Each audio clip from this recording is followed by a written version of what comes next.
कहानी शुरू होती है सन 1845 के सितंबर महीने से, जब ब्रिटेन से दो सबसे आधुनिक नौसैनिक जहाज निकलते हैं। उनका मकसद होता है उत्तरी ध्रुव को पार करके एशिया तक जाने का एक नया रास्ता खोजना। लेकिन कुछ ही महीनों बाद ये दोनों जहाज और उन पर सवार सभी लोग रहस्यमयी तरीके से गायब हो जाते हैं। घटना के बाद खोजबीन करने वाली टीम उत्तरी ध्रुव में रहने वाले इनुइट लोगों तक पहुंचती है। वे उनसे जहाज के लोगों के बारे में पूछताछ करते हैं और कप्तान व उसके सहायक की तस्वीरें दिखाते हैं। इनुइट व्यक्ति बताता है कि उसने इन लोगों को जमीन पर उतरते हुए देखा था। वे घर लौटने की कोशिश कर रहे थे, लेकिन उन्होंने किसी अशुभ और खतरनाक चीज को छेड़ दिया। अंत में उनके पास सिर्फ कप्तान के कपड़ों के कुछ बटन ही बचे थे। तो आखिर उनके साथ हुआ क्या था? अब कहानी हमें उस दिन पर ले जाती है जब जहाज पहली बार सफर पर निकले थे। यूमिंग नाम के जहाज का कप्तान जॉन डेक पर खड़ा होकर निरीक्षण कर रहा होता है। तभी अचानक कंपास अजीब तरीके से घूमने लगता है, जैसे उस पर किसी अनजानी ताकत का असर हो। दरअसल उत्तरी ध्रुव का चुंबकीय केंद्र हर दिन कई मील खिसकता रहता है और इसका मतलब था कि वे अब आर्कटिक क्षेत्र में प्रवेश कर चुके हैं। इस अच्छी शुरुआत का जश्न मनाने के लिए दोनों जहाजों के कप्तान टेरर जहाज के केबिन में साथ में खाना खाते हैं। वे बढ़िया खाना और महंगी शराब का आनंद लेते हैं, लेकिन दूसरी तरफ आम नाविकों की हालत बहुत खराब होती है। वे एक छोटे से कमरे में ठूंस कर बैठे होते हैं और सूखा सादा खाना खा रहे होते हैं। तभी अचानक एक नाविक खाना खाते खाते खून की उल्टियां करने लगता है और रुकने का नाम नहीं लेता। जांच करने पर उसके मल में गहरे लाल रंग की नसें दिखाई देती हैं। ये सभी संकेत बताते हैं कि उसे स्कर्वी यानी खून की खतरनाक बीमारी हो सकती है। अगर डॉक्टर की बात सही निकली तो बाकी सभी नाविकों की जान भी खतरे में पड़ सकती है। सावधानी के तौर पर कप्तान जॉन सुझाव देता है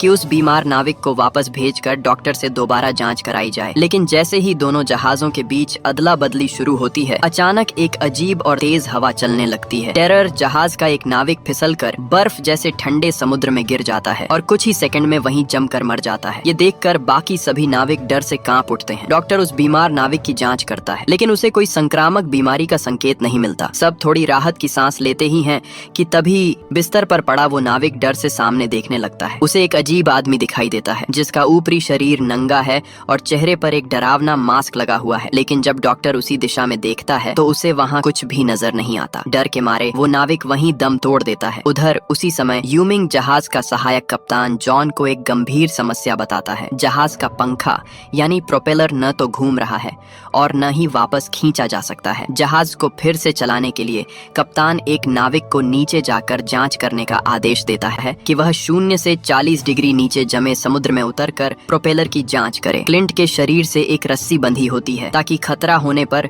उसे तुरंत ऊपर खींचा जा सके। सब तैयारियां पूरी करने के बाद वह भारी हेलमेट पहनकर समुद्र में उतर जाता है। चारों तरफ टूटे हुए बर्फ के टुकड़े तैर रहे होते हैं। कुछ ही मीटर नीचे जाते ही उसे पता चलता है कि प्रोपेलर एक बड़े बर्फ के टुकड़े में फंसा हुआ है। वह चारों तरफ देखता है और जब उसे कोई खतरा नजर नहीं आता तो वह काम शुरू कर देता है। लोहे की छड़ी से जोर लगाकर वह बर्फ को तोड़ देता है। वह खुश होता है कि काम इतनी आसानी से पूरा हो गया, लेकिन तभी अचानक उसे महसूस होता है कि कोई उसे पीछे से देख रहा है। एक काली परछाई धीरे धीरे उसकी तरफ बढ़ने लगती है और जब वह ध्यान से देखता है तो उसके होश उड़ जाते हैं। वो वही नाविक होता है जो सुबह समुद्र में गिरकर मर गया था। लेकिन सबसे डरावनी बात ये थी कि वो अब जिंदा लग रहा था और धीरे धीरे क्लिंट की तरफ बढ़ रहा था। क्लिंट इतना डर जाता है कि उसका दिल जैसे गले तक आ जाता है। वह तुरंत रस्सी खींचने लगता है। अब उसे एक पल भी नीचे नहीं रहना था। किस्मत अच्छी थी, मरने से पहले ही उसे ऊपर खींच लिया जाता है। पानी से निकलते ही वह तेज शराब के कुछ घूंट पीता है, तब जाकर थोड़ा संभल पाता है। कप्तान जॉन उससे नीचे की हालत पूछता है, लेकिन क्लिंट इसे अपना भ्रम समझकर उस चलती हुई लाश वाली बात छुपा जाता है। हालांकि बर्फ हटा दी गई थी, लेकिन जहाज की रफ्तार पर असर पड़ चुका था। अब पूरी ताकत लगाने पर भी जहाज मुश्किल से 3 नॉट की गति से ही चल पा रहा था। फिर भी कप्तान जॉन का हौसला जरा भी कम नहीं होता। उसका मानना था कि अगर वे बस 200 समुद्री मील और आगे बढ़ जाएं, तो वे उत्तरी ध्रुव को पार करके एशिया तक पहुंच सकते हैं और दुनिया के नक्शे का आखिरी खाली हिस्सा भर सकते हैं। और अगर ऐसा हो गया तो यहाँ मौजूद हर इंसान को ब्रिटिश साम्राज्य का सबसे बड़ा सम्मान मिलेगा। लेकिन टेरर जहाज के कप्तान क्रोजर अपने लोगों की सुरक्षा को लेकर चिंतित था। वह इस मिशन को छोड़कर पूर्वी रास्ते से वापस घर लौटने का सुझाव देता है, पर कप्तान जॉन उसके इस फैसले को ठुकरा देता है। वह आदेश देता है कि टेरर जहाज आगे बढ़कर बर्फ तोड़ेगा और दोनों जहाज पश्चिम दिशा में आगे बढ़ते रहेंगे। ये सुनकर क्रोजर गुस्से से मेज पर हाथ मारता है, लेकिन वह कुछ कर नहीं सकता क्योंकि जॉन उससे ऊंचे पद पर था। और यहीं से शुरू होती है वो गलती जिसकी वजह से कुछ ही समय बाद पूरा दल गायब हो जाता है। दोनों जहाज मुश्किल से 100 मील भी नहीं चले थे कि अचानक तापमान और 20 डिग्री नीचे गिर जाता है। जो बर्फ पहले टूटी हुई थी अब एक ठोस दीवार बन जाती है। नाविकों को जहाज से उतरकर हाथ हाथों से बर्फ तोड़नी पड़ती है, यहाँ तक कि बारूद से धमाके करके भी रास्ता बनाना पड़ता है। तब जाकर जहाज थोड़ा बहुत आगे बढ़ पाता है। अगले दिन जब कप्तान जॉन डेक पर आकर दूर तक देखता है तो उसे कहीं भी पानी नजर नहीं आता। दोनों जहाज चारों तरफ से मोटी बर्फ में जकड़ चुके थे और सबसे डरावनी बात, कंपास पागलों की तरह घूमने लगता है। ये साफ संकेत था कि कुछ बहुत बुरा होने वाला है। सन 1845 में ये दोनों ब्रिटिश जहाज उत्तरी ध्रुव में दाखिल हुए थे, चीन तक जाने का रास्ता खोजने के लिए, लेकिन वे ध्रुवीय दिन रात के चक्र में फंस जाते हैं और जहाज बर्फ में पूरी तरह जम जाते हैं। देखते ही देखते 8 महीने गुजर जाते हैं। वे किसी तरह उस भयानक सर्दी को झेल लेते हैं। खाने का सामान अभी भी बचा था, जहाज भी ठीक चल रहा था, लेकिन बर्फ पिघलने का नाम ही नहीं ले रही थी। आखिरकार कप्तान जॉन सभी नाविकों को इकट्ठा करता है और 2 खोजी दल भेजता है, एक पूर्व की ओर और एक पश्चिम की ओर। उम्मीद थी कि शायद कहीं बर्फ पिघली हो और निकलने का रास्ता मिल जाए, लेकिन पश्चिम की ओर गया दल एक अजीब और खौफनाक चीज का शिकार बन जाता है। कई मील चलने के बाद उन्हें बर्फ का एक विशाल पहाड़ दिखाई देता है। प्रकृति की इस अद्भुत रचना को देखकर वे हैरान रह जाते हैं। वे अपना सामान सुरक्षित रखकर उस पर चढ़ते हैं और ऊपर पहुंचकर दूर देखते हैं। उन्हें जमीन जैसा कुछ दिखाई देता है। एक नाविक दूरबीन से देखता है तो उसे पत्थरों का एक ढेर नजर आता है। उन्हें लगता है कि ये शायद इनुइट लोगों का निशान हो सकता है। वे हैरान होते हैं कि कोई इंसान इतनी कठोर ठंड में सिर्फ सील का शिकार करके कैसे जिंदा रह सकता है। वे वहाँ एक मदद का संदेश छोड़ देते हैं ताकि अगर कोई गुजरने वाला उसे देखे तो उनकी मदद कर सके। लेकिन जब वे वापस अपने कैंप में लौटते हैं तो उनके होश उड़ जाते हैं। उनका सामान रखने वाली नाव उलटी पड़ी होती है। आसपास न तो किसी इंसान के निशान होते हैं और न ही किसी जानवर के। उधर पहला दल वापस जहाज पर लौट आता है। वे बताते हैं कि वे 11 मील तक गए, लेकिन कहीं भी बर्फ पिघलने का रास्ता नहीं मिला। कप्तान जॉन हैरान होता है कि बाकी लोग कहाँ हैं। तभी पता चलता है कि उनके खाने में कुछ गड़बड़ी हो गई थी। अब कप्तान को असली खतरा समझ आता है। अगर बर्फ समय पर नहीं पिघली तो खाना खत्म होने से पहले ही वे सब भूख से मर जाएंगे। उधर दूसरा दल रात के लिए टेंट लगा रहा होता है ताकि सुबह वापस जहाज लौट सकें। तभी अचानक ऊपर से कुछ गिरता है। जब वे देखते हैं तो वह फुटबॉल के बराबर बड़ा बर्फ का टुकड़ा होता है। फिर उससे भी बड़ा टुकड़ा गिरता है और सीधे उनकी आग पर आ गिरता है। अगर ये उनके सिर पर गिरता तो मौत तय थी। डर के मारे सभी लोग टेंट के अंदर छुप जाते हैं, लेकिन जैसे ही वे अंदर जाते हैं उन्हें एक खतरनाक जानवर की दहाड़ सुनाई देती है। उन्हें लगता है कि शायद वही ध्रुवीय भालू वापस आ गया है जिसने दिन में उनका सामान उलट दिया था, और अगर उसे नहीं रोका गया तो आज रात कोई भी चैन से नहीं सो पाएगा। हिम्मत जुटाकर कुछ नाविक टेंट से बाहर निकलते हैं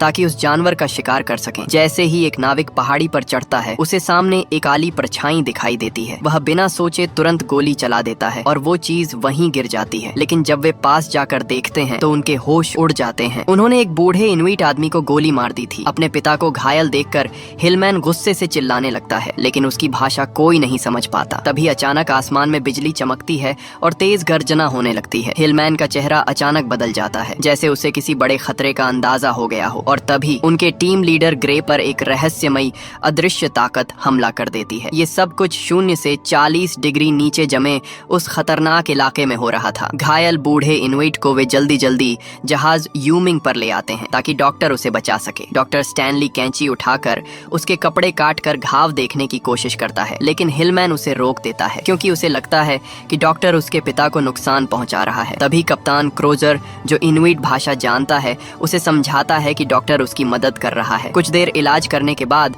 डॉक्टर अफसोस जताता है, गोली बहुत अंदर तक चली गई है, अब उसे बचाना नामुमकिन है।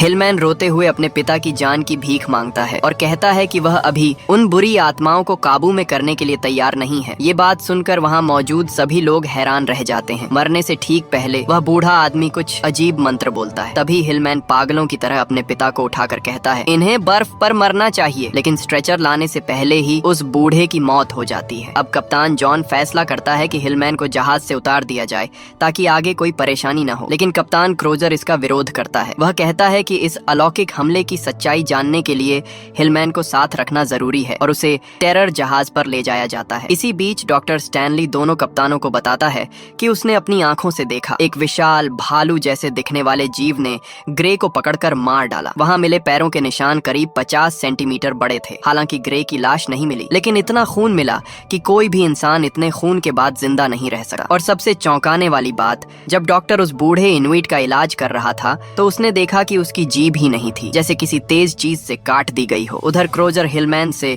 उस बुरी आत्मा के बारे में पूछता है। हिलमैन साफ कहता है, अगर तुम अपने लोगों को बचाना चाहते हो तो तुरंत यहाँ से चले जाओ, वरना वो ताकत तुम सबका पीछा नहीं छोड़ेगी। लेकिन क्रोजर मजबूर था, क्योंकि जहाज बर्फ में फंसा हुआ था। वे तभी निकल सकते थे जब बर्फ पिघले। इसी दौरान यूमिंग जहाज पर 2 नाविक उस बूढ़े के शव को तैयार कर रहे होते हैं। उन्हें उसके कपड़ों में 2 अजीब चीजें मिलती हैं, एक भालू जैसी आकृति का छोटा सा पुतला और दूसरा एक इंसान जैसा बना हुआ चिन्ह। डॉक्टर का मानना था कि ये दोनों चीजें उसके ताबीज यानी सुरक्षा के लिए हो सकती हैं। वह उन्हें वापस रखने की सलाह देता है, लेकिन जब हिलमैन अपने पिता की चीजें देखता है तो उसे ये दोनों चीजें गायब मिलती हैं। वह तुरंत हाथ बढ़ाकर उन्हें वापस मांगता है, जिससे साफ पता चलता है कि ये चीजें बहुत खास थीं। फिर भी कप्तान जॉन इन सब बातों को अंधविश्वास मानता है। वह आदेश देता है कि बर्फ में एक गड्ढा खोदा जाए और उस बूढ़े के शव को सीधे उसमें फेंक दिया जाए। उसे जरा भी अंदाजा नहीं था कि उसका ये फैसला पूरे जहाज के लिए एक बहुत बड़ी मुसीबत बनने वाला है। इसके बाद वे उस शव को ऐसे लपेटते हैं जैसे कोई भालू हो और धीरे धीरे उसे स्ट्रेचर से नीचे उतारकर पहले से खोदे गए गड्ढे की ओर ले जाते हैं। वे लोग उस बूढ़े के शव को सीधे कई दसियों मीटर गहरे बर्फ के गड्ढे में फेंक देते हैं, ताकि शव पूरी तरह नीचे समुद्र में डूब जाए। वे 5-5 मीटर लंबे 2 डंडे भी उसके पीछे डाल देते हैं। ये काम असल में उस इनुइट इंसान के साथ बहुत बड़ा अपमान था। उन्हें जरा भी अंदाजा नहीं था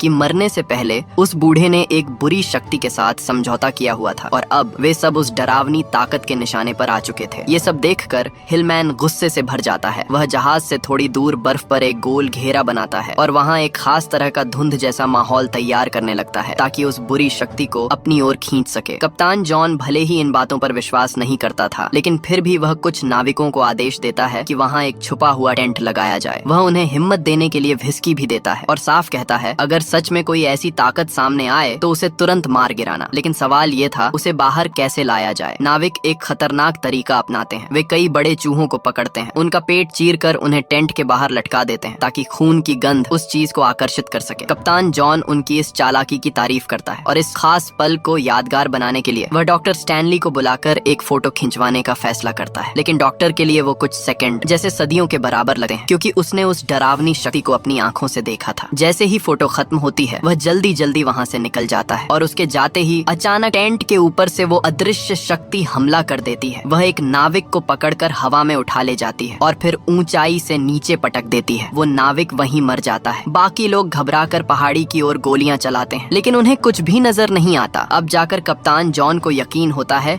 कि ये कोई आम खतरा नहीं है। उधर गोली की आवाज सुनकर कप्तान क्रोजर दूर से दूरबीन से देखता है। उसे दिखता है कि जॉन और उसके लोग बुरी तरह पीछे हट रहे हैं। वह तुरंत अपने लोगों को हथियार लेकर मदद के लिए भेजता है। इतनी ठंड थी कि ज्यादा देर देखने से उसकी पलकें तक जमने लगती हैं। सोचो, 0 से 40 डिग्री नीचे की ठंड कितनी खतरनाक होगी। उधर कप्तान जॉन मदद के लिए चिल्लाता है। उसका सहायक कुछ नाविकों को लेकर उसकी ओर दौड़ता है। जैसे ही वे पहाड़ी पार करते हैं, उसी पल वो बुरी शक्ति जॉन के पैर पकड़ लेती है। दर्द से चिल्लाते हुए वह पहाड़ी से नीचे लुढ़क जाता है। वह ताकत उसे कई मीटर तक घसीटी हुई ले जाती है और सामने वही गहरा बर्फ का गड्ढा होता है जिसमें उन्होंने उस बूढ़े को फेंका था। अब जाकर जॉन को अपनी गलती का एहसास होता है कि उसे उस इनुइट इंसान के साथ ऐसा नहीं करना चाहिए था, लेकिन अब बहुत देर हो चुकी थी। वो ताकत उसी तरह बदला लेती है और जॉन को भी उसी गड्ढे में धकेल देती है। हालांकि किस्मत से जॉन तुरंत नीचे नहीं गिरता। वह बीच में अटक जाता है और कुछ पल जिंदा रहता है, लेकिन आखिरकार उसका वही घमंड और लापरवाही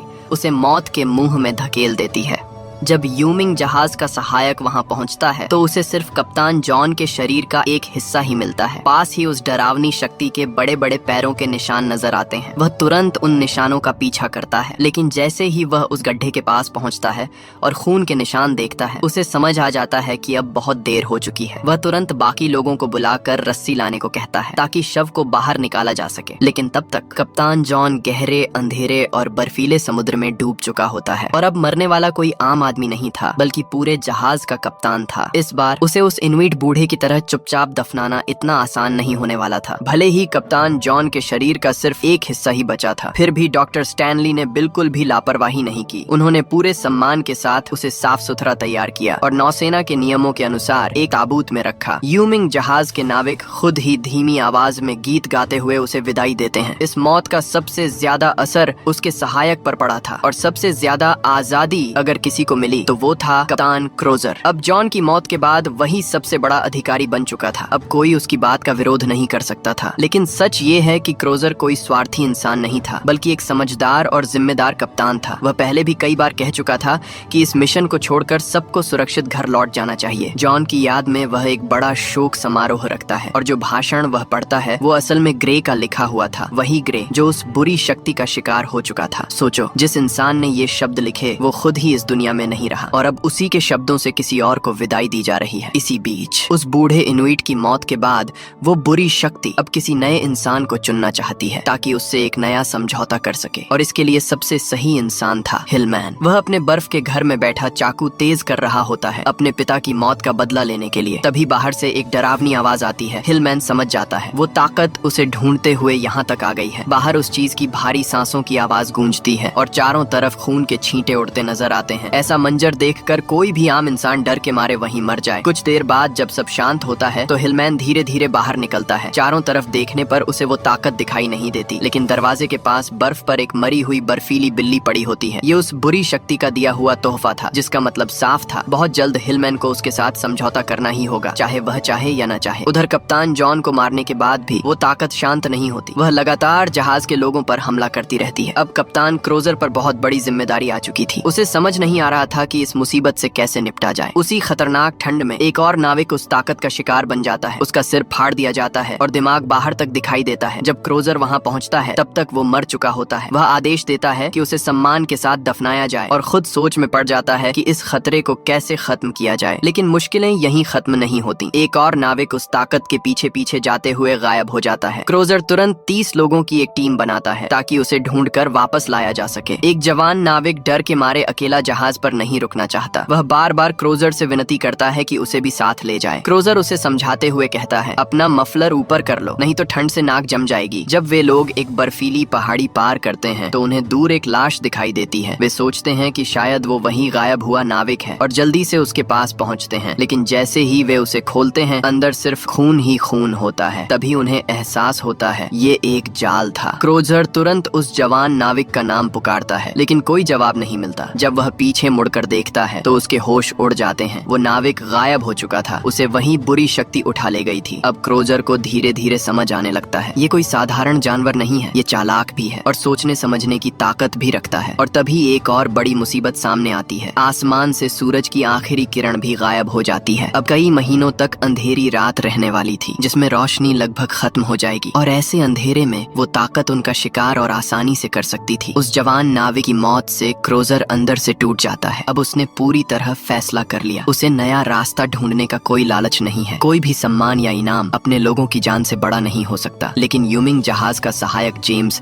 इस बात से सहमत नहीं था। वह कहता है, हम सब यहाँ अपनी मर्जी से आए हैं और हम सम्मान के लिए लड़ रहे हैं। जेम्स साफ कहता है कि जैसे ही वसंत आएगा और बर्फ पिघलेगी वे फिर से नए रास्ते की खोज शुरू करेंगे। क्रोजर उसके इस जिद्दी रवैये से परेशान हो जाता है और गुस्से में उसका कमरा छोड़कर चला जाता है। उधर लंबी अंधेरी रात शुरू हो चुकी थी। ऊपर से उस डरावनी ताकत के लगातार हमलों ने नाविकों के दिल में डर बैठा दिया था। एक रात गश्त के दौरान एक नाविक को डेक पर अजीब सी आवाज सुनाई देती है। वह कुछ देर सोचता है और फिर हिम्मत करके आगे बढ़ता है। जैसे ही वह सामने खड़े आदमी के कंधे को छूता है वह अचानक गिर जाता है। ध्यान से देखने पर पता चलता है वो काफी पहले मर चुका था। उसका शरीर पूरी तरह जम चुका था और बीच से टूटा हुआ था। ये देखकर नाविक बुरी तरह डर जाता है, लेकिन असली डर तब शुरू होता है जब उसे पास ही वो बुरी शक्ति दिखाई देती है। वो उसे घूर रही होती है जैसे कोई चेतावनी दे रही हो। उस नाविक को लगता है कि ये सब हिलमैन की वजह से हो रहा है। वह कुछ साथियों के साथ मिलकर हिलमैन को पकड़ लाता है। इस घटना से पूरे जहाज पर हलचल मच जाती है। वो नाविक सबकी नजर में हीरो बन जाता है। लेकिन तभी कप्तान क्रोजर गोली चलाकर सबको शांत कर देता है। वह सख्ती से कहता है, बिना सबूत और आरोप के किसी को सजा देने का हक किसी को नहीं है। वह ये भी साफ कर देता है कि हिलमैन को पकड़कर लाना गलत था। सजा के तौर पर वह आदेश देता है दोनों दोषी नाविकों को 20-20 कोड़े मारे जाएंगे। ये सुनकर वो नाविक गुस्से में क्रोजर से बहस करने लगता है। अब क्रोजर और सख्त हो जाता है। वह सजा बढ़ाकर 30 कोड़े कर देता है और इसके साथ ही एक और अपमानजनक सजा देता है। उसे कपड़े उतार कर पीटा जाएगा। 0 से 40 डिग्री नीचे की ठंड में उस नाविक के कपड़े उतार दिए जाते हैं, हाथ कसकर बांध दिए जाते हैं और फिर कोड़े मारना शुरू किया जाता है। हर वार इतना दर्दनाक था कि शरीर कांप उठे, लेकिन वो नाविक एक भी आवाज नहीं निकालता। उसकी ये सहन शक्ति उसे बाकी सैनिकों की नजर में और भी बड़ा बना देती है। लेकिन इस घटना के बाद उसके अंदर कुछ बदल जाता है। वो धीरे धीरे अंधेरे रास्ते पर जाने लगता है। इसी दौरान डॉक्टर स्टैनली को एक और खतरे का एहसास होता है। वह देखता है कि कई नाविकों के दांत काले पीले हो रहे हैं और उनके शरीर में अजीब सी रेखाएं दिखाई दे रही हैं। वह टेरर जहाज के डॉक्टर गुडसर से बात करता है। दोनों को शक होता है कि शायद डिब्बा बंद खाना खराब हो चुका है या फिर पानी के बर्तनों में कोई जहरीली चीज मिल गई है, लेकिन असली वजह क्या है ये उन्हें भी नहीं पता चलता। घबराहट फैलने से बचाने के लिए वे इस बात को छुपाए रखते हैं, लेकिन कप्तान क्रोजर ऐसा नहीं करता। वह सच छुपाने में विश्वास नहीं करता और सब नाविकों को असली स्थिति बता देता है। वह कहता है कि टेरर जहाज बर्फ के दबाव में है और कभी भी टूट सकता है। जो लोग चाहें वे यूमिंग जहाज पर जाकर सुरक्षित रह सकते हैं। हालांकि टेरर पर रुकने वालों के लिए इनाम का लालच भी दिया जाता है, फिर भी सिर्फ कुछ ही नाविक उसके साथ रहने का फैसला करते हैं। विडंबना ये थी कि जो कप्तान हमेशा अपने लोगों की भलाई चाहता था, उसी के लोग अब उसका साथ छोड़ रहे थे। अब वह अकेलेपन और तनाव में व्हिस्की का सहारा लेकर रातें काटने लगा है। उधर यूमिंग जहाज का सहायक जेम्स नए आए नाविकों को देखकर खुश नहीं होता। वह हर एक नाविक के नाखून तक ध्यान से जांचने लगा है। जेम्स हर नाविक के नाखून तक ध्यान से जांचता है। अगर किसी के नाखून गंदे मिलते हैं तो उसे 3 दिन की सख्त मेहनत की सजा दी जाती है। वह साफ चेतावनी देता है, अगर इस जहाज पर रहना है तो साफ सफाई बनाए रखो, वरना वापस टेरर जहाज पर चले जाओ। उधर कप्तान क्रोजर डॉक्टर स्टैनली को बुलाता है और हिलमैन की देखभाल के लिए उसका धन्यवाद करता है। 1 महीने में स्टैनली अब इनुइट भाषा भी काफी हद तक सीख चुका था, लेकिन फिर भी हिलमैन से उस बुरी शक्ति के बारे में कुछ पता नहीं चल पाया। हर बार पूछने पर हिलमैन उस विषय से बचता रहता था। आखिरकार क्रोजर उसे सामने बुलवाता है और सीधा सवाल करता है, क्या कप्तान जॉन को उस गड्ढे में फेंकवाने के पीछे तुम्हारा हाथ था? हिलमैन इस बात से साफ इनकार कर देता है। वह कहता है, वो ताकत अभी किसी के नियंत्रण में नहीं है, मैं बस उससे संपर्क करने की कोशिश कर रहा था, लेकिन तब तक वो बुरी शक्ति 5 लोगों की जान ले चुकी थी। एक कप्तान होने के नाते क्रोजर को अपने लोगों के लिए जवाब चाहिए था। वह हिलमैन से पूछता है कि उस ताकत को कैसे मारा जा सकता है। ये सुनते ही हिलमैन साफ मना कर देता है। अब मजबूर होकर क्रोजर एक खास हमला दल बनाता है और उसका नेतृत्व ब्रांच को सौंपता है। जैसे ही ब्रांच डेक पर पहुंचता है, उसे एक चीख सुनाई देती है। एक नाविक टेंट से बाहर भागता है और उसी समय वो ताकत टेंट को उखाड़कर अंदर मौजूद नाविक को कुचल देती है। सभी लोग उसे ढूंढने की कोशिश करते हैं, लेकिन वो कहीं नजर नहीं आती। असल में वो जहाज के पिछले हिस्से में छुपकर हमला करने की तैयारी कर रही थी। क्रोजर नीचे से देख लेता है और ऊपर खड़े ब्रांच को तुरंत इशारा करता है। सभी नाविक अपनी बंदूकें उस दिशा में तान लेते हैं। ब्रांच खुद को चारे की तरह इस्तेमाल करने का फैसला करता है ताकि वो ताकत सामने आए। वह जहाज के ऊंचे खंभे पर चढ़ जाता है, लेकिन जैसे ही वह ऊपर पहुंचता है, उसके होश उड़ जाते हैं। वो बुरी शक्ति उसके पीछे पीछे ऊपर तक आ चुकी थी। अब जान बचाने के लिए वह और ऊपर चढ़ने लगता है, करीब 100 मीटर ऊंचाई तक। नीचे वो डरावनी ताकत जाल को हिलाकर उसे गिराने की कोशिश कर रही थी। ब्रांच चिल्लाकर बाकी लोगों से कहता है, तोप तैयार करो। एक पल ऐसा आता है जब वह फिसल जाता है, लेकिन आखिरी समय में सिग्नल टावर को पकड़ लेता है। वहाँ उसे एक पुराना सूखा लालटेन मिलता है जिसमें अभी भी थोड़ा तेल बचा होता है। तभी उसके दिमाग में एक खतरनाक योजना आती है। वह तेल निकालता है और खुद को संभालते हुए नीचे झूलता रहता है, लेकिन तभी वो ताकत उसके पेट पर हमला कर देती है और गहरा घाव कर देती है। दर्द से वह चीख उठता है, लेकिन रुकने का समय नहीं था। वह किसी तरह ऊपर चढ़ता है और रस्सी से खुद को बांध लेता है। नीचे नाविक तोप तैयार कर चुके थे, बस सही निशाने का इंतजार था, लेकिन नीचे से कुछ दिखाई नहीं दे रहा था। सिर्फ सफेद बर्फ ही नजर आ रही थी। अब सब कुछ ब्रांच पर निर्भर था। वह दर्द सहते हुए तेल में आग लगाता है और उसी आग को उस ताकत पर फेंक देता है। अचानक आग भड़क उठती है और उस बुरी शक्ति की पीठ जलने लगती है। अब नीचे खड़े नाविकों को पहली बार उसका साफ रूप दिखाई देता है। उसी पल तोप दागी जाती है और अगले ही क्षण ब्रांच और वो ताकत दोनों नीचे गिर जाते हैं। किस्मत से ब्रांच पहले ही खुद को रस्सी से बांध चुका था, वरना वह वहीं मर जाता। लेकिन जब लोग नीचे जाकर देखते हैं, उन्हें उस ताकत की लाश नहीं मिलती, सिर्फ जमीन पर फैला हुआ खून दिखाई देता है। मतलब साफ था, वो अभी भी जिंदा थी। इस घटना के बाद वो बुरी शक्ति पूरी तरह गुस्से में आ जाती है। बर्फीले पहाड़ों के अंदर से उसकी भयानक दहाड़ गूंजने लगती है, जैसे अब वह इंसानों से बदला लेने के लिए तैयार हो। क्रोजर जैसे ही मस्तूल पर चढ़कर ब्रांच को बचाने जाता है, उसे दिखता है कि हिलमैन मौका देखकर जहाज से भाग चुका है, लेकिन इस समय उसके पास उसे रोकने का वक्त नहीं था। जब ब्रांच को वापस जहाज में लाया जाता है तो उसका शरीर पूरी तरह जम चुका होता है। क्रोजर उसे आखिरी बची व्हिस्की पिलाता है ताकि उसका दर्द थोड़ा कम हो सके। ब्रांच की बहादुरी काबिले तारीफ थी, लेकिन उसकी हालत बहुत खराब थी और फिर बिना किसी बेहोशी की दवा के डॉक्टर उसकी बाईं टांग काट देता है। उसकी दर्द भरी चीख पूरे जहाज में गूंज उठती है। इस असफल हमले के बाद क्रोजर खुद को दोषी मानने लगता है। वह सभी अधिकारियों को बुलाकर कहता है, अब मुझ में नेतृत्व करने की ताकत नहीं बची, और वह कप्तानी का पद जेम्स को सौंप देता है। लेकिन दिल से वह हार नहीं मानता। आंखों में आंसू लेकर कसम खाता है कि वह सबको जिंदा घर लेकर जाएगा। इसी बीच एक और बड़ा खतरा सामने आता है। जहाज पर रखा डिब्बा बंद खाना अब सड़ चुका था और वो उस बुरी शक्ति से भी ज्यादा खतरनाक साबित हो रहा था। अगर इसे खाते रहे तो सभी जहर से मर सकते थे। डॉक्टर स्टैनली इस सच्चाई को जानना चाहता था। वह एक बंदर पकड़ता है और उस पर एक खतरनाक प्रयोग करता है। वह सड़े हुए खाने को बंदर को खिलाता है और उसकी हालत पर नजर रखता है। 3 दिन बाद बंदर अचानक बहुत हिंसक हो जाता है। नाविक उसे बंद कमरे में बंद कर देते हैं। अंदर से टकराने की आवाजें आती हैं और खून के निशान भी दिखाई देते हैं। जब सब शांत होता है, डॉक्टर अंदर जाकर देखता है बंदर मर चुका था। उसके दांत काले पीले हो चुके थे। अब साफ हो गया था कि ये जहरीला असर है जो धीरे धीरे इंसान को पागल बनाकर मार देता है। मतलब ये खाना अब बिल्कुल नहीं खाया जा सकता था। उधर बुरी शक्ति को मारने में नाकाम रहने के बाद जहाज के बड़े अधिकारी फिर से बैठक करते हैं। क्रोजर बीमार होने के कारण इसमें शामिल नहीं हो पाता। सन 1845 में शुरू हुआ ये सफर अब 3 साल तक खींच चुका था। 3 साल से ये लोग बर्फ में फंसे हुए थे। गिनती करने पर पता चलता है नवंबर से पहले कोयला खत्म हो जाएगा और अगर ठंड कम करने के लिए उसका इस्तेमाल घटाया नहीं गया तो वे जमकर मर जाएंगे। खाना भी जल्द ही खत्म होने वाला था। इस हालत में जेम्स फैसला करता है सबके खाने की मात्रा 1/4 कम कर दी जाए और 1 हफ्ते बाद जब अंधेरी रात खत्म होगी तो वे सभी पैदल यहाँ से निकलने की कोशिश करेंगे। लेकिन ब्रांच इस फैसले से सहमत नहीं होता। वह कहता है अगर खाना और गर्मी दोनों कम कर दी तो लोग अपना दिमाग खो बैठेंगे। वह अपने पुराने अनुभव के बारे में बताता है कि मुश्किल वक्त में इंसान खुद ही सबसे खतरनाक बन जाता है, कभी कभी उस बुरी शक्ति से भी ज्यादा, और लोगों को संभाल कर रखने का एक ही तरीका है, उनके बीच का रिश्ता और भरोसा। ये सुनकर जेम्स सोच में पड़ जाता है और फिर एक अजीब फैसला लेता है। वह एक बड़ी पार्टी यानी नाच गाने का आयोजन करने का प्लान बनाता है ताकि लोगों का डर कम हो और वे एक दूसरे से जुड़े रहें। जैसे ही ये खबर फैलती है, नाविकों में अचानक खुशी की लहर दौड़ जाती है। वे खुद आगे आकर जहाज से करीब 800 मीटर दूर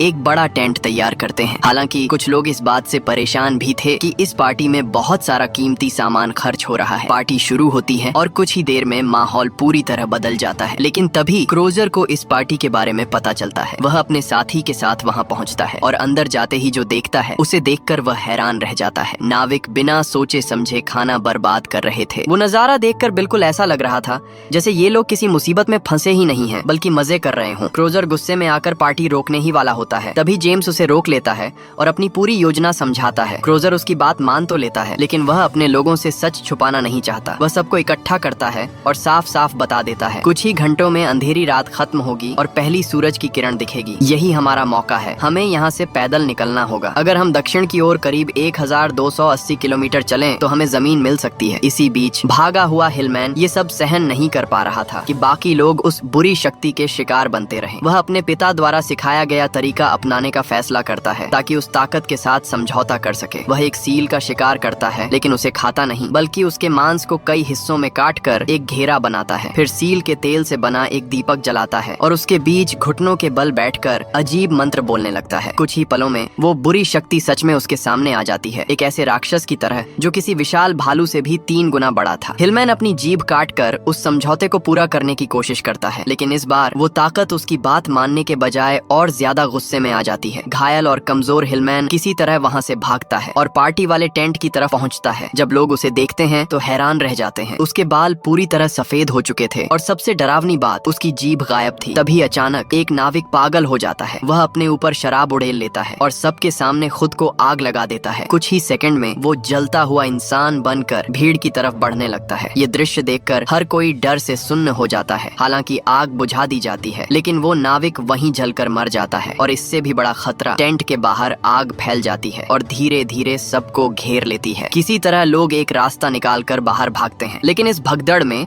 डॉक्टर गुडसर कुचल कर मर जाता है। जब आग बुझती है तो पता चलता है कि इस हादसे में कई नाविक अपनी जान गंवा चुके हैं। जेम्स खुद को दोष देने लगता है कि अगर उसने ये पार्टी न रखी होती तो ये सब नहीं होता, लेकिन क्रोजर उसे समझाता है ये तुम्हारी गलती नहीं है। इसी दौरान लंबे अंधेरे के बाद पहली बार सूरज की किरण दिखाई देती है। इतनी तबाही के बाद भी ये एक छोटी सी उम्मीद लेकर आती है। इस घटना के बाद क्रोजर और जेम्स के बीच की दूरियां खत्म हो जाती हैं। अब जेम्स भी मान चुका था कि नया रास्ता ढूंढना बेकार है। वे फैसला करते हैं अब बस बचना है और बाकी बचे लोगों को लेकर 1280 किलोमीटर दूर जमीन तक पहुंचना है। वे आदेश देते हैं जो जरूरी है वही साथ लो, बाकी सब यहीं छोड़ दो। तभी क्रोजर एक और बात बताता है। उसने पहले ही एक टीम भेजी थी जो 3 महीने पहले जमीन की तरफ गई थी। हो सकता है वे मदद लेकर लौट रहे हों और जिस दिशा में उन्हें जाना है वहीं इनुइट लोगों का इलाका भी है। अगर वे उनसे मिल गए तो शायद उनकी जान बच सकती है। लेकिन सबके मन में अच्छे इरादे नहीं थे। एक नाविक गुपचुप अपनी अलग योजना बना रहा था। उसने कुछ लालची लोगों को अपने साथ मिला लिया गया था। उनका प्लान था जैसे ही सब लोग जमीन पर पहुंचेंगे वे सामान लूट कर अलग हो जाएंगे। अब सफर शुरू होने वाला था और ये पल सबके लिए सबसे भावुक और दर्द भरा था। तेजी से आगे बढ़ने के लिए क्रूजर एक मुश्किल फैसला लेता है। वह उन सैनिकों से कहता है जिनकी हालत कमजोर है कि वे जहाज पर ही रुक जाएं। वह उन्हें भरोसा दिलाता है जैसे ही हम जमीन पर पहुंचेंगे हम तुम्हें बचाने वापस आएंगे। उनके लिए पर्याप्त खाना भी छोड़ दिया जाता है ताकि वे अगली सर्दी निकाल सकें और अगर किस्मत अच्छी रही और बर्फ पिघल गई तो वे जहाज से ही अपना मिशन पूरा कर सकते हैं। इतना ही नहीं, क्रूजर कहता है अगर तुम यहीं रुके और नया रास्ता खोज लिया तो इतिहास तुम्हें याद रखेगा। इस सम्मान के लालच में कई नाविक खुशी खुशी वहीं रुकने को तैयार हो जाते हैं और कसम खाते हैं कि वे नया रास्ता जरूर खोजेंगे। फिर आता है वो दिन 22 अप्रैल 1848। क्रूजर आदेश देता है अब हम जहाज छोड़ रहे हैं और वह 126 लोगों के साथ पैदल यात्रा शुरू करता है। उनका लक्ष्य 1280 किलोमीटर दूर जमीन तक पहुंचना, लेकिन सिर्फ 19 किलोमीटर चलने के बाद ही उन्हें कुछ ऐसा दिखता है जो सबको अंदर से हिला देता है। क्रूजर की पहले भेजी गई टीम पूरी की पूरी मारी जा चुकी थी। उनकी लाशें बर्फ में बिखरी पड़ी थीं और हालत बेहद भयानक थी। ये साफ था उन्हें उसी बुरी शक्ति ने मारा था। हालत इतनी डरावनी थी कि क्रूजर ये सच्चाई बाकी लोगों से छुपा लेता है। वह सख्त आदेश देता है कि इस बारे में कोई कुछ नहीं बताएगा और फिर सबको लेकर आगे बढ़ता है। लेकिन एक और समस्या सामने आती है। भारी सामान से भरी गाड़ियां उनकी रफ्तार बहुत धीमी कर रही थीं। यहाँ तक कि खुद क्रूजर भी एक आम मजदूर की तरह सामान खींचने लगता है। कुछ दूर जाने के बाद उन्हें एक विशाल बर्फ का पहाड़ दिखाई देता है। उसके पार जाते ही उन्हें आगे खुला रास्ता नजर आता है। कई दिनों बाद उन्हें पहली बार उम्मीद की किरण दिखती है। वे वहीं रुककर आराम करते हैं। तभी एक नाविक आकर कहता है हमें पहरा बढ़ाना चाहिए और हर किसी के पास बंदूक होनी चाहिए। वह कुछ नाम सुझाता है जिनमें एक नाम था हिकी। ये नाम सुनते ही क्रूजर सतर्क हो जाता है। वह तुरंत इस प्रस्ताव को ठुकरा देता है। जब उससे कारण पूछा जाता है तो वह साफ कहता है हिकी जैसे लोग कभी भी नियम तोड़ सकते हैं। हमें दुश्मन से ही नहीं अपने ही लोगों से भी सावधान रहना होगा। लेकिन रात होते ही एक और डरावनी घटना घटी है। एक नाविक अचानक चिल्लाने लगता है और जमीन पर गिर जाता है। डॉक्टर स्टैनली उसे देखने आता है लेकिन उसकी हालत अजीब थी, जैसे उसका दिमाग काम करना बंद कर चुका हो। वह घबराकर इधर उधर देखने लगता है और फिर जब उसकी नजर क्रूजर पर पड़ती है तो वह एक अजीब मांग करता है, मेरा सिर काट दो। ये सुनकर हर कोई हैरान रह जाता है। कौन ऐसा अजीब अनुरोध करता है? क्रूजर उसे समझाने आगे बढ़ता है लेकिन तभी वो नाविक अचानक गार्ड के हाथ से बंदूक छीन लेता है। बाकी सभी घबरा जाते हैं और अपनी अपनी बंदूकें उसकी तरफ तान देते हैं। क्रूजर तुरंत आदेश देता है कोई गोली नहीं चलाएगा। वह हालात को संभालने की कोशिश करता है लेकिन तभी टेंट के अंदर एक और नाविक भी उसी तरह कांपने और तड़पने लगा है। अब साफ था कुछ बहुत गलत हो रहा है। क्रूजर धीरे धीरे सामने खड़े नाविक को समझाने लगता है शांत हो जाओ, बंदूक नीचे रख दो। लेकिन तभी वो नाविक अचानक डर जाता है और अगले ही पल एक गोली चलती है। वो वहीं गिर जाता है। जब सब पीछे मुड़कर देखते हैं तो पता चलता है गोली उसी नाविक ने चलाई थी जिसे पहले पकड़ कर लाया गया था। क्रूजर सच्चाई से अनजान था। वह बस इतना आदेश देता है इसे ठीक से दफनाया जाए। लेकिन उसके मन में अब सब साफ हो चुका था। ये सब सड़े हुए खाने की वजह से हो रहा है। ये खाना अब जहर बन चुका था और लोगों को पागल बना रहा था।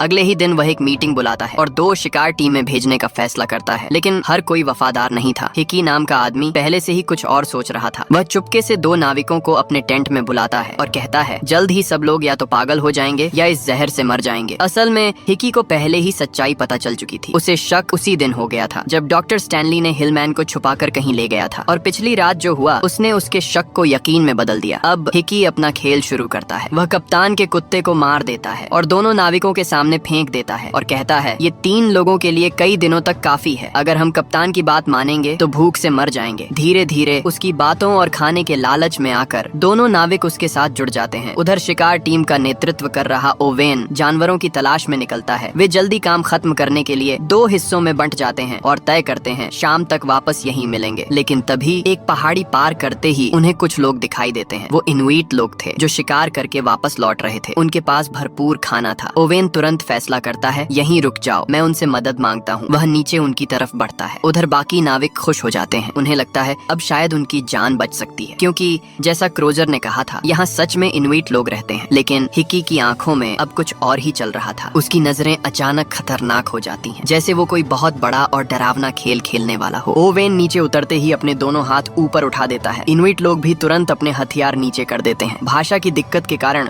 ओवेन कुछ समझा नहीं पाता, इसलिए वह इशारों से अपनी बात समझाने की कोशिश करता है। इनुइट लोग उसकी बात समझ जाते हैं कि उसे खाना चाहिए और बड़े दिल से अभी अभी शिकार किया हुआ सील का मांस उसे दे देते हैं। 3 साल बाद ओवेन के लिए ये सबसे ताज़ा और अच्छा खाना था। वह धन्यवाद देने के लिए अपना दूरबीन निकालकर उन्हें दे देता है और उसे इस्तेमाल करना भी सिखाता है। इनुइट लोग ये अनोखा तोहफा देकर बहुत खुश हो जाते हैं, लेकिन तभी ओवेन वापस ऊपर जाता है तो देखता है हिकी और दूसरा नाविक वहाँ मौजूद नहीं है। उसे डर लगता है कि कहीं उन पर भी उस बुरी शक्ति ने हमला न कर दिया हो, इसलिए वह ऊपर जाकर देखने चला जाता है। जैसे ही वह पहुँचता है वह देखता है हिकी एक घायल नाविक के ऊपर बैठा हुआ है। ओवेन उसे आवाज देता है लेकिन कोई जवाब नहीं मिलता। वह धीरे धीरे पास जाता है, लेकिन अचानक हिकी उस पर टूट पड़ता है। वह ओवेन को कई बार चाकू मारता है और उसका मुंह भी दबा देता है ताकि आवाज बाहर न जाए। ओवेन धीरे धीरे वहीं दम तोड़ देता है और हिकी के चेहरे पर अजीब सी खुशी दिखाई देती है, जैसे उसे इस सब में मजा आ रहा हो। अब साफ था हिकी पूरी तरह बदल चुका था। शायद सड़े हुए खाने की वजह से उसका दिमाग खराब हो गया था, या फिर वह पहले से ही अंदर से टूटा हुआ था, लेकिन अब वह और भी भयानक बन चुका था। इसके बाद वह ओवेन की लाश को छुपाकर एक बहुत बड़ा झूठ करता है। वह कैंप में जाकर कहता है इनुइट लोगों ने हमला किया है। वह यह भी कहता है कि वे बहुत सारे लोग हैं और अब वे बदला लेने आ रहे हैं। ये सुनकर पूरे कैंप में डर फैल जाता है। हिकी का मकसद साफ था, क्रोजर की पूरी लीडरशिप गिराना और अपना कंट्रोल बनाना। जब क्रोजर को ये बात पता चलती है तो वह तुरंत जांच शुरू करता है, लेकिन रिपोर्ट सुनकर उसे शक होने लगता है। उसे यकीन नहीं होता कि इनुइट लोग इतने हिंसक हो सकते हैं। वह खुद जाकर ओवेन की लाश देखता है और पाता है कि शरीर पर कई बार चाकू से वार किया गया है। ये तरीका इनुइट लोगों जैसा नहीं था। हिलमैन भी यही बात कहता है कि उसका समुदाय ऐसे काम नहीं करता। अब क्रोजर को साफ लगने लगता है कि कुछ अंदर ही अंदर गलत चल रहा है। वह खुद मौके पर जाकर जांच करने का फैसला करता है और जाते समय आदेश देता है कोई भी हालत में हथियार किसी को मत देना। लेकिन उनके जाते ही सीजी द्वारा पकड़ा गया टोजर चुपचाप टेंट से बाहर निकल आता है। वह मौके का फायदा उठाकर अफवाह फैलाता है कि उसे इनुइट लोगों की सीटी की आवाजें सुनाई दी हैं और वे लगभग 400 मीटर दूर घात लगाए बैठे हैं। यह अफवाह तेजी से पूरे कैंप में फैल जाती है। डर के माहौल में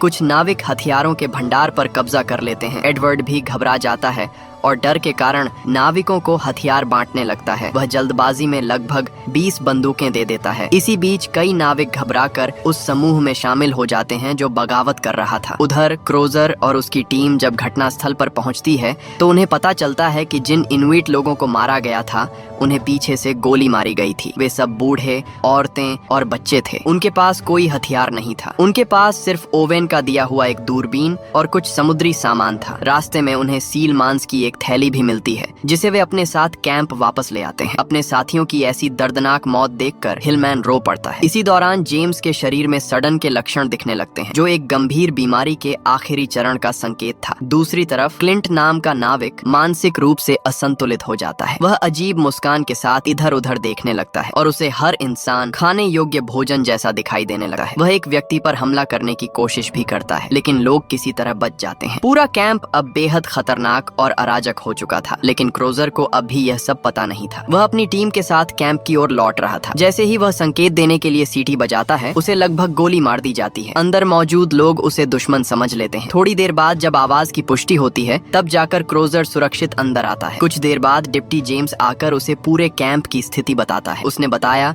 कि अफवाहों के कारण हथियारों का भंडार लूट लिया गया है और लगभग 20 बंदूकें गायब हो चुकी हैं। डर के कारण कई नाविक घायल हुए और कुछ बागी समूह में शामिल हो गए हैं। ये सुनकर क्रोजर सबसे पहले हिलमैन के बारे में सोचता है। उसे लगता है कि अगर वह उसे कैंप में लाता है तो उसे भी मार दिया जाएगा, इसलिए वह उसे कुछ खाने का सामान देकर अपने इलाके में लौटने को कहता है। हिलमैन से विदा लेने के बाद क्रोजर वापस कैंप में आकर एडवर्ड से सख्ती से पूछता है कि हथियारों की सुरक्षा क्यों नहीं की गई और कैसे 20 बंदूकें बांट दी गईं। एडवर्ड डर के कारण बताता है कि धुंध और अफवाहों ने उसे भी डरा दिया था और उसे लगा कि इनुइट लोग हमला करने वाले हैं, इसलिए उसने यह कदम उठाया। अब स्थिति यह थी कि बाहर के दुश्मन का डर अंदर की असली बगावत में बदल चुका था। क्रोजर सोचने के बाद फैसला करता है कि पहले सबूत इकट्ठा किए जाएं ताकि हमले के आरोप साबित किए जा सकें और स्थिति को संभाला जा सके। डॉक्टर स्टैनली से ओवेन के शव का पोस्टमार्टम कराया जाता है। उसके पेट से बिना पचा हुआ सील का मांस मिलता है। इसका मतलब साफ था कि उस समय इनुइट लोगों और ओवेन के बीच संघर्ष या हिंसा नहीं, बल्कि शायद बातचीत या मेलजोल हो रहा था। दूरबीन और सील का मांस, ये दोनों चीजें साबित करती हैं कि यह पूरा मामला जैसा दिखाया जा रहा था वैसा नहीं था, बल्कि किसी गलतफहमी और झूठे आरोपों का नतीजा था। क्रोजर ने आदेश दिया कि हमले में शामिल सीजी और उसके अंधानुयायी टोजर को गिरफ्तार किया जाए। साथ ही सभी अफसरों से नीचे के रैंक के लोगों के हथियार भी तुरंत छीन लिए गए। उस हमलावर को सजा देने के लिए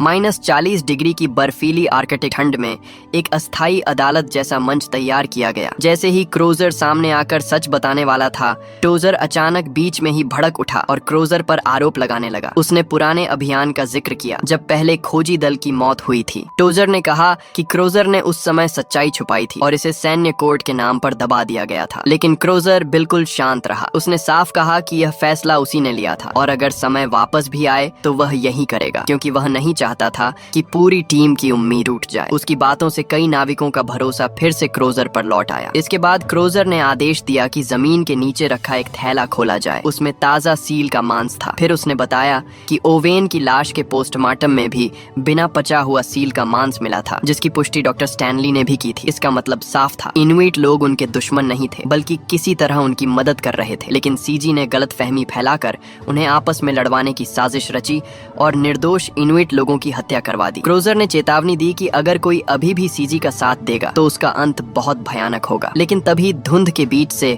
एक अजीब और डरावनी चीख सुनाई दी। उसी वक्त पागल हो चुका नाविक लिंट जोर जोर से हंसता हुआ भीड़ की तरफ आने लगा। उसके साथ ही एक भयानक दहाड़ गूंजी और वह रहस्यमय आर्कटिक राक्षस कैंप पर टूट पड़ा। अफरा तफरी मच गई। लोग जान बचाने के लिए भागने लगे। सीजी और टोजर इस मौके का फायदा उठाकर वहां से भाग निकले। राक्षस भालू जैसा दिखता था, लेकिन उससे 3 गुना भारी और बेहद ताकतवर था। उसकी चाल भी अजीब और डरावनी थी, जैसे कोई विशाल जानवर नहीं बल्कि कोई विकृत जीव हो। वह सीधे ब्रिटिश नौसेना के कैंप में घुसकर लोगों को बेरहमी से मारने लगा। एक बूढ़ा नाविक डर के मारे वहीं खड़ा घूमता रहा और अगले ही पल राक्षस ने उसे कई मीटर दूर फेंक दिया। इधर क्रोजर लगातार सीजी को ढूंढ रहा था। उसे पता चला कि वह कुछ हथियार लेकर भागने की तैयारी कर रहा है, तो क्रोजर ने उसे गोली मार दी। सीजी के बहकावे में आए कुछ नाविक सामान लेकर उसके साथ भागने लगे। टोजर को एडवर्ड ने पकड़ लिया, लेकिन गुस्से में आए एक दूसरे नाविक ने एडवर्ड को पीछे से गोली मारकर बेहोश कर दिया। पागल क्लिंट की हंसी ने राक्षस को और आकर्षित कर लिया था और कुछ ही पलों में राक्षस ने उसे चीरकर खत्म कर दिया। लेकिन वह उसे खा नहीं रहा था, बल्कि जैसे उसकी आत्मा को ही खींच रहा हो। उधर जेम्स भागकर एक पुराने लकड़ी के बक्से तक पहुंचा और उसमें से एक रॉकेट लॉन्चर निकाला। उसने तुरंत राक्षस पर हमला किया। तेज धमाके से राक्षस भी कुछ पल के लिए पीछे हट गया और दूसरा हमला देखकर वह भागने लगा। इस पूरी घटना में 32 नाविक मारे गए और 23 लोग लापता हो गए। सीजी 10 लोगों के साथ भाग गया और साथ में डॉक्टर स्टैनली को भी अगवा कर ले गया। क्रोजर यह देखकर टूट गया कि 3 साल पहले जो अभियान 133 लोगों के साथ शुरू हुआ था, अब वह पूरी तरह बिखर चुका था। फिर भी बचे हुए लोगों को बचाने के लिए वह आगे बढ़ने का फैसला करता है। मरे हुए साथियों के नाम घर पहुंचाने के लिए वह उनका अंतिम संस्कार करता है और सभी को जलाने का आदेश देता है। इसके बाद वे दक्षिण की ओर आगे बढ़ते हैं, लेकिन लंबी यात्रा के दौरान जेम्स की हालत बिगड़ जाती है और वह वहीं बेहोश हो जाता है। उसके शरीर से सड़ा हुआ मांस और खून निकलने लगता है और उसकी आंखें भी लाल हो जाती हैं। यह देखकर क्रोजर को वहीं कैंप लगाने का आदेश देना पड़ता है। उनके पास रखा हुआ सारा नमकीन मांस खत्म हो चुका था। अब सिर्फ थोड़े से बिस्कुट और चॉकलेट बचे थे, जो ज्यादा दिन नहीं चल सकते थे। कुछ बीमार नाविकों की हालत यात्रा को और धीमा कर रही थी,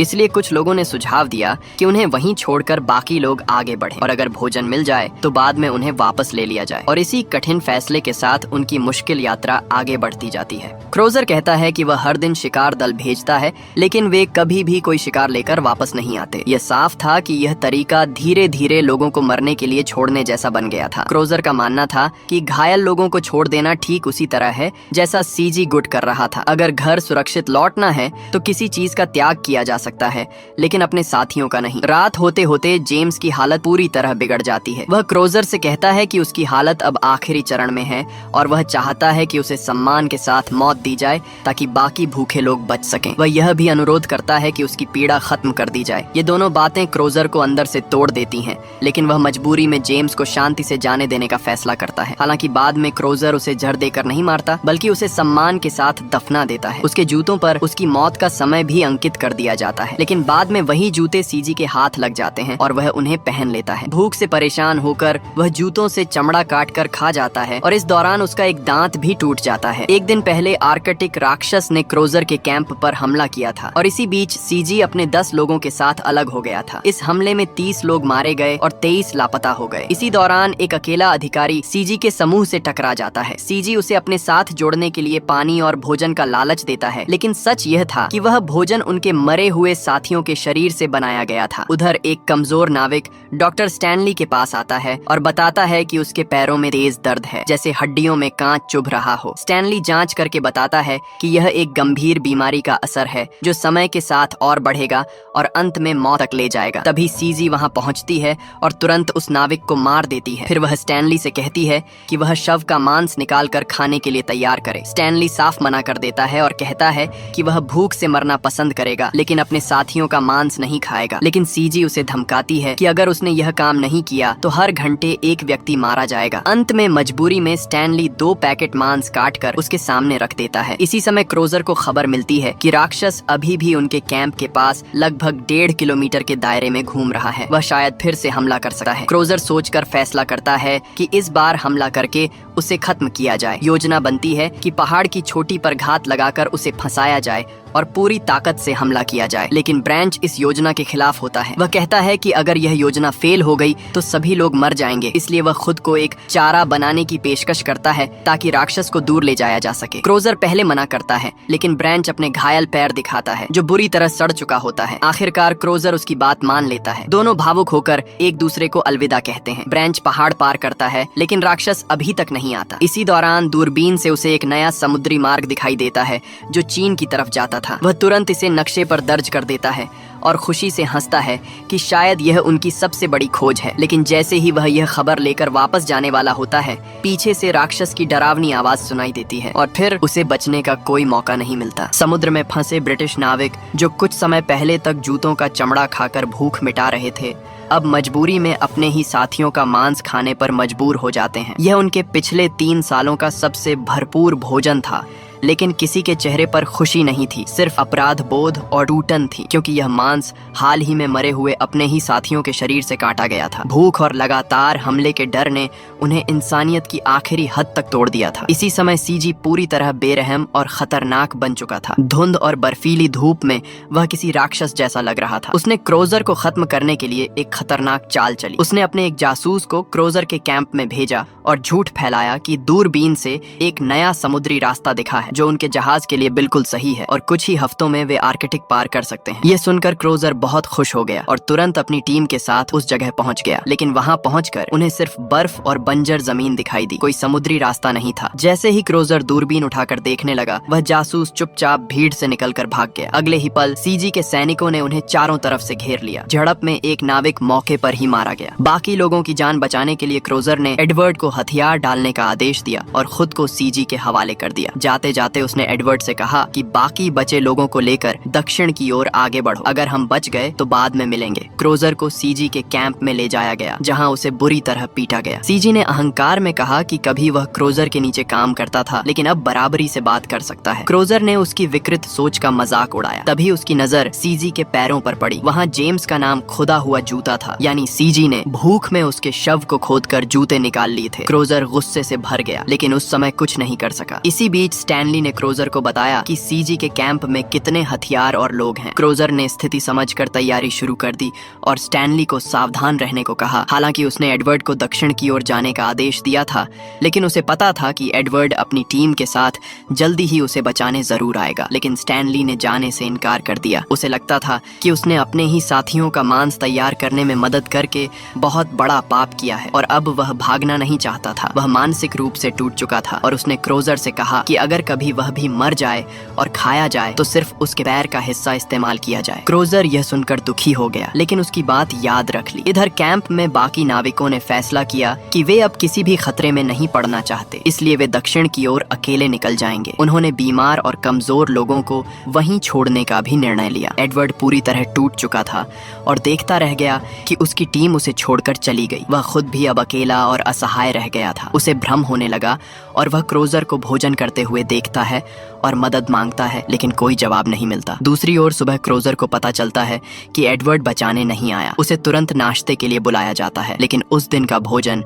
स्टैनली का शरीर था। स्टैनली ने पहले ही 2 घातक जहर मिलाकर अपने शरीर पर लगा लिया था, केवल पैरों के तलवे को छोड़कर। फिर उसने खुद की नस काटकर आत्महत्या कर ली थी। उसका शरीर अगले दिन भोजन के रूप में परोसा गया। सीजी ने क्रोजर को भी खाने के लिए आमंत्रित किया। जब क्रोजर ने स्टैनली का शरीर देखा, वह गुस्से से भर गया और बोला कि उन्होंने एक इंसान की पूरी कुर्बानी बर्बाद कर दी। लोगों ने बताया कि स्टैनली ने खुद आत्महत्या की थी। तभी क्रोजर को समझ आया कि स्टैनली ने रात में उससे विदा ली थी। सीजी ने फिर से खाने के लिए कहा, लेकिन क्रोजर ने साफ इनकार कर दिया। वह अपने दोस्त के शरीर का अपमान नहीं कर सकता था। सीजी ने फिर से अपना असली क्रूर रूप दिखाया। उसने कहा कि अगर क्रोजर ने स्टैनली का मांस नहीं खाया तो वह हर घंटे एक नाविक को मार देगा। फिर उसने टोजर को भी गोली मारकर बेहोश कर दिया। क्रोजर अपने साथियों को मरते हुए नहीं देखना चाहता था। मजबूरी में वह स्टैनली के शव के पास गया और उसके पैर के तलवे से एक टुकड़ा काटकर खा लिया। यह दृश्य बेहद दर्दनाक था। मानवता पूरी तरह टूट चुकी थी। खाना खाने के बाद सीजी ने सभी नाविकों को जहाज और सामान के साथ पहाड़ी की ओर ले जाने का आदेश दिया। जो कुछ लोग उसके वफादार थे, उन्हें छोड़कर बाकी सभी के हाथों में लोहे की जंजीरें डालकर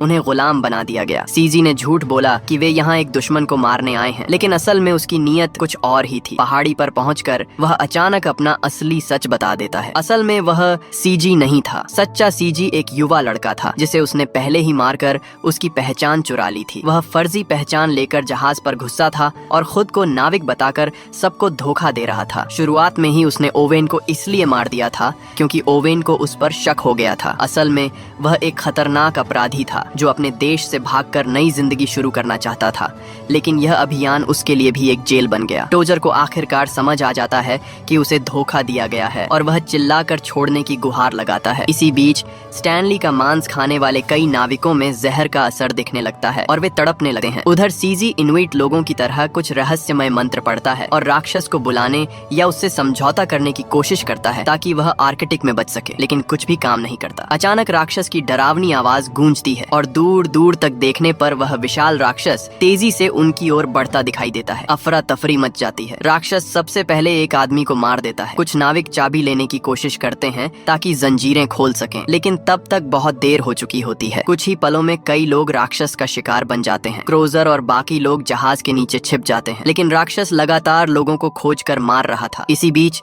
सीजी एक अजीब और खतरनाक हरकत करता है। वह अपनी जीभ काटकर राक्षस के साथ किसी तरह का सौदा करने की कोशिश करता है, लेकिन राक्षस उस पर हमला कर देता है और उसका हाथ चबा लेता है। सीजी का आधा शरीर वहीं लटक जाता है। राक्षस और भी ज्यादा हिंसक हो जाता है और कई नाविकों को मार देता है। हालात पूरी तरह बेकाबू हो जाते हैं। क्रोजर किसी तरह जंजीरों को खींचने की कोशिश करता है, लेकिन राक्षस उसे भी जोर से गिरा देता है। फिर भी क्रोजर हार नहीं मानता। वह अपनी पूरी ताकत से जंजीर खींचता है और आखिरकार वह जंजीर राक्षस के शरीर को चीर देती है। भयानक संघर्ष के बाद वह विशाल आर्कटिक राक्षस भी वहीं ढेर हो जाता है। जैसे ही हिलमैन वहां पहुंचा, उसने देखा कि राक्षस पहले ही मर चुका था। असल में वह आर्कटिक जीव इनुइट लोगों का एक संरक्षक आत्मा था। कहा जाता था कि जब उसका होस्ट या संतुलन बिगड़ जाता है तो वह हिंसक हो जाता है और हर घुसपैठिए पर हमला करता है। वह इस जमीन को बाहरी लोगों से बचाने के लिए ऐसा करता था। राक्षस के मरने के बाद हिलमैन ने उसके लिए सम्मान पूर्वक शो किया। फिर उसने देखा कि क्रोजर अभी भी जिंदा है और उसे अपने कबीले में ले जाने का फैसला किया ताकि उसका इलाज किया जा सके, लेकिन क्रोजर के हाथ जंजीरों में बंधे हुए थे। हिलमैन ने पहले पत्थर से उसे खोलने की कोशिश की, फिर उसे जगाने के लिए थप्पड़ भी मारे, लेकिन वह नहीं उठा। आखिर में उसने चाकू से क्रोजर की जंजीर काटी और उसका इलाज करने के लिए उसे अपने गांव ले गया। वहाँ जड़ी बूटियों से उसका इलाज किया गया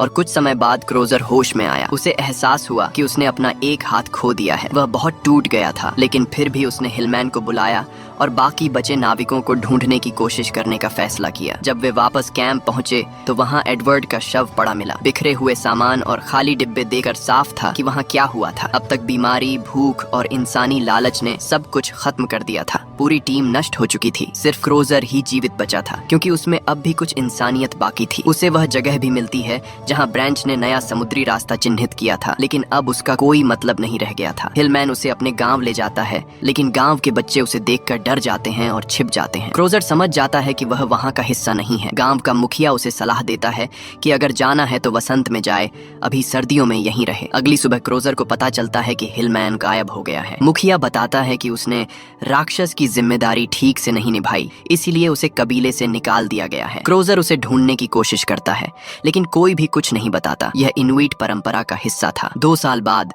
2 अजनबी लोग उस इनुइट गांव तक पहुंचते हैं। क्रोजर समझ जाता है कि यह बचाव दल है, लेकिन वह वापस नहीं जाना चाहता। वह मुखिया से कहता है कि जाकर उन्हें बता दिया जाए कि सभी नाविक मर चुके हैं और आर्कटिक का रास्ता असंभव है। वह अब वहीं रहकर इनुइट लोगों के साथ जीवन बिताने का फैसला करता है। इतनी भयावह घटनाओं के बाद वह उस दुनिया में वापस नहीं जाना चाहता जहां लालच और हिंसा ने सब कुछ खत्म कर दिया था। वह चाहता है कि आर्कटिक का रहस्य भी उसी के साथ हमेशा के लिए दफन हो जाए। कहानी के अंत में सवाल उठता है, क्या वह राक्षस सच में था या सब कुछ भूख, जहर और मानसिक भ्रम का नतीजा था? लेकिन सच जो भी हो, सबसे बड़ा राक्षस खुद इंसान निकला। उसकी लालच, डर और क्रूरता, यही इस पूरी कहानी का असली सच था।